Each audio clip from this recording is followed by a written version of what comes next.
Hey guys, and welcome to the 4th episode of Take the Venus Project Challenge. If you're new to the Venus Project or to my challenge, please watch my introduction video.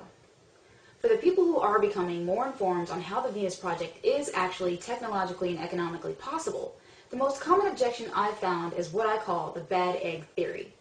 This is probably the most frustrating objection because these are actually people who agree with the idea of a resource-based economy, but they're so bruised by our societal flaws that they're afraid to even give humanity a chance. Let me give you an example with this comment. Personally, I think the Venus Project is a great but an ultimately unachievable goal. Humanity itself would have to be revamped in order for this to happen. Hence, the Venus Project is a redesign of our culture and not just a redesign of our cities. So I wouldn't worry too much about it one way or the other.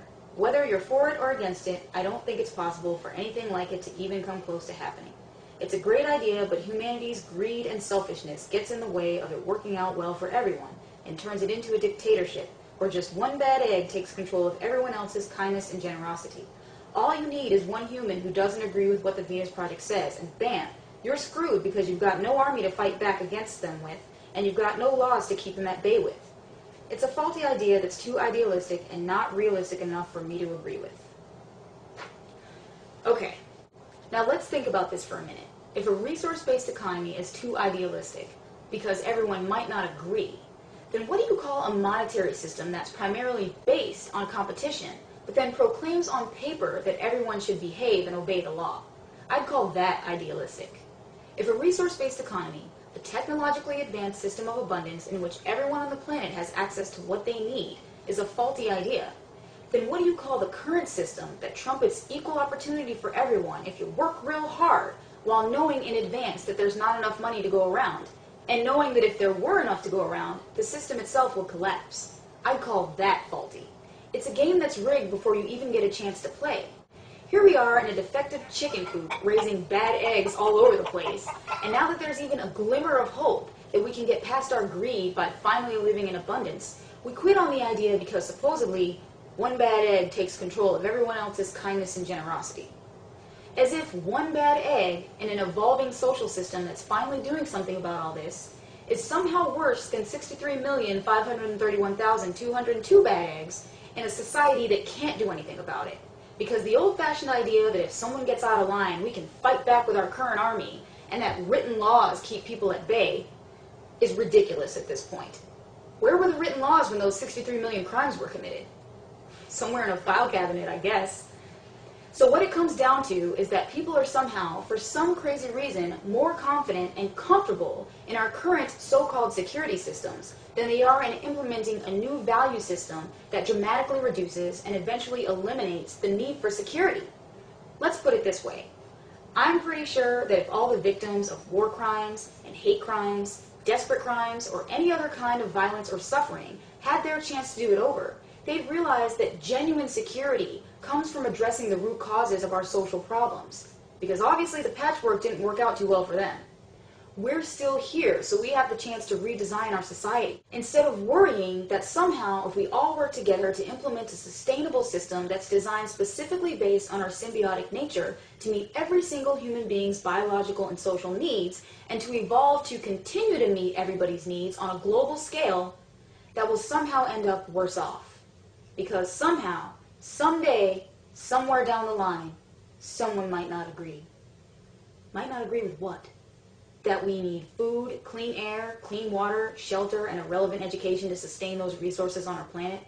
Might not agree that we found ways to harness and manage our resources properly so that there's plenty to go around?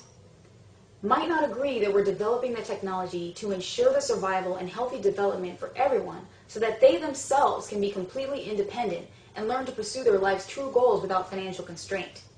And they might not agree with people offering, not forcing, but offering the technology to them and to the rest of the world so that they can take care of themselves. Call me crazy, but I say it's worth a try, even if someone might not agree, or someone might be too greedy. The bottom line is, people are already greedy, and the only way we can change that is if we move forward and if we stop just assuming what other people will do. You know, the funny thing is, I've never actually heard anyone say, if I get everything I want in the Venus Project, I would become greedy. Or if I got everything I needed in the Venus Project, I would become lazy. So far, every single person has said people might be greedy. People will be lazy, which is just a faceless accusation. So if we all just stop pointing the finger at other people and be responsible for ourselves, that's one less we all have to worry about. You'd be surprised how many bad eggs we can get rid of if people stop adding imaginary ones to the bunch. We can be self-defeating in our conformity. Say we have a group of people holding opinion X. Unbeknownst to the group, half of them secretly disagree, but due to the social penalties they've seen dished out to a few individuals who have disagreed, they keep quiet. By conforming, we add to the statistics of groups we don't actually belong to, and perpetuate the idea of majorities who may not actually exist. Imagine if none of us conformed in that way, how that would change the social landscape. Question the group, and let's risk being more fully ourselves. Everyone's so worried, but what about that one person? There's always that one person. What about them?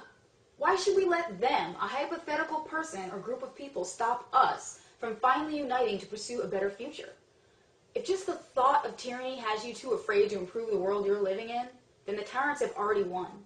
We need to stop being afraid of the potential chaos that frankly already exists and focus on becoming more widely aware of the corruption and the environmental abuse that's going on in the world so we can move on and do the one and only thing we can do, which is work together to build a better foundation and start preventing it. Period. That's the only way. What we're doing now isn't working, in case you haven't noticed. We can't just live in fear and never change anything. And changing presidents does as much good for the country as changing your clothes. We have to change our system. We have to change our environment. We have to change ourselves. It completely transformed the atmosphere of the troop. And when new adolescent males would join the troop, they'd come in just as jerky as any adolescent males elsewhere on this planet, and it would take them about 6 months to learn, we're not like that in this troop. We don't do stuff like that. We're not that aggressive. We spend more time grooming each other. Males are calmer with each other. You do not dump on a female if you're in a bad mood. And it takes these new guys about 6 months, and they assimilate this style. And you have baboon culture, and this particular troop has a culture of very low levels of aggression and high levels of social affiliation, and they're doing that 20 years later. Inevitably, in any discussion on war, at a certain point in the discussion, somebody would say, oh, well, it's human nature. Well, first of all, from my own experience, and I still have to tell this to people because there are still people who talk about the desire of young men to go to war, the thrill it is for young men to be in war, to shoot their guns, to kill. And I thought about my own experience in the Air Force, and it was very clear to me, looking around at all these guys around me who were dropping bombs and who were killing people, that did not come from inside. It did not come from, oh, God, how good it would be to kill some people today. You know, there was no urge to kill, even though they were the enemy. No. What it came from was simply we had been trained. And also we had been told it's a good war. We had been told we're the good guys, they're the bad guys. It's be bad if they won, it'll be good if we win. We've got to drop the bombs, and so we'll do it, and we'll do it as well as we can. But there was no spontaneous urge to kill. Bad eggs aren't born, they're made. We can't let this bad egg theory hold us all back from pursuing a better system and a better future for everyone. That concludes this episode of Take the Venus Project Challenge, welcoming your intelligent questions, comments, and feedback. Remember to read the FAQs, get your facts straight, keep it relevant, and rise to the challenge. You can also send an email to tvpchallenge@gmail.com. Thanks for participating. If you wanna make a better place, take a look at yourself.